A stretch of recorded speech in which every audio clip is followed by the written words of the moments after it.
আবার বলছে চট্টগ্রাম নিয়ে নেব। আরে দাদা, আপনি কি যৌতুক নেবেন?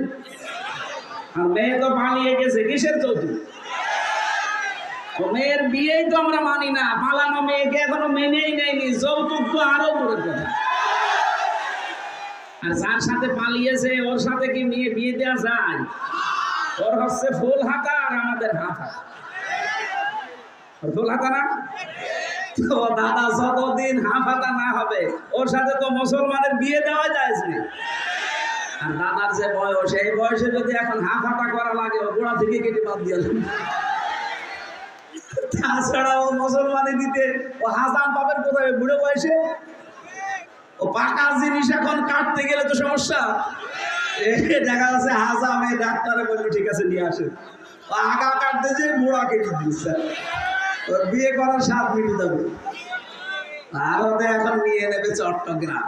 আবার বলছে চট্টগ্রাম নিয়ে নেব। আরে দাদা, আপনি কি যৌতুক নেবেন? আর মেয়ে তো পালিয়ে গেছে, কিসের যৌতুক? মেয়ের বিয়েই তো আমরা মানি না, পালানো মেয়েকে এখনো মেনেই নেয়নি, যৌতুক তো আরো দূরের কথা। আর যার সাথে পালিয়েছে ওর সাথে কি মেয়ে বিয়ে দেওয়া যায়? ওর হচ্ছে ফুল হাতা আর আমাদের হাত হাতা। ফুল হাতা না তো দাদা, যতদিন হাফ হাতা না হবে ওর সাথে তো মুসলমানের বিয়ে দেওয়া যায় না। আর দাদার যে বয়স, এই বয়সে যদি এখন হাফ হাতা করা লাগে, ও গোড়া থেকে কেটে বাদ দিয়ে।